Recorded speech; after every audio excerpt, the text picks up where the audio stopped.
Bonjour, je m'appelle Ethan James et je me pose la question suivante. Comment est-ce que la science et la religion peuvent coexister? J'ai discuté avec Normand Baillargeon, qui est Ah ben oui. philosophe. Donc, ce genre de conflit apparaît surtout à partir du 17e et du 18e siècle. Donc, c'est aussi à cette époque-là que certaines affirmations que défendait la religion sont contredites par la science et qu'on se rend compte que la science est juste sur certains de ces points-là. Donc, il y a des gens qui commencent à contester la religion, comme l'existence d'un Dieu, l'idée que la religion dicte la moralité des gens et certaines positions que prend la religion.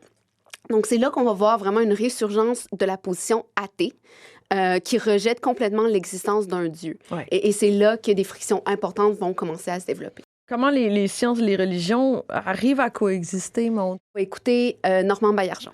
Il y a d'abord la reconnaissance de certaines questions qui dépassent les simples descriptions du monde que peuvent offrir les sciences, c'est ça.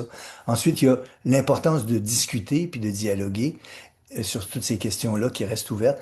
La solution, c'est de construire une société sur la laïcité.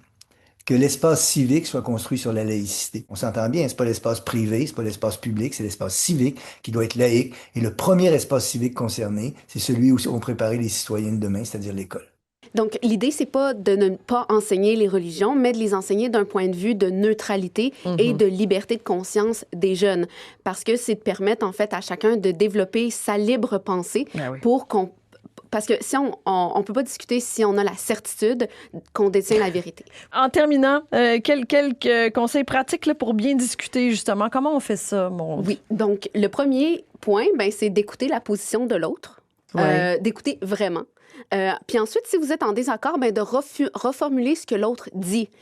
Puis, de continuer en disant, je soumettrai tel argument, qu'est-ce que vous en pensez? Et c'est vraiment comme ça qu'on tombe dans un discours, dans une discussion qui peut être soutenue. Si l'autre vous insulte, bien évidemment, ça, c'est pas une discussion qui vaut la peine d'être tenue. Non. Et il y a des questions aussi sur lesquelles c'est vraiment difficile de trancher. Et c'est correct. Alors, c'est important de se rappeler qu'on peut avoir des désaccords avec des gens tout en les respectant. Et d'ailleurs, il y a un philosophe qui s'appelle John Stuart Mill qui dit on ne peut pas savoir ce que l'on pense vraiment si on ne l'a jamais confronté à quelqu'un qui pense le contraire. Bien sûr, c'est vrai ça. Donc, c'est important ça de s'en rappeler. Et si les informations dont on dispose changent, c'est correct aussi de changer d'avis. Ben oui. Et de changer de position. Oui. C'est une bonne chose à faire. Ça s'appelle grandir. Ça s'appelle grandir. Ça. Donc, le débat ouvert et respectueux, c'est vraiment ça le cœur de la vie démocratique.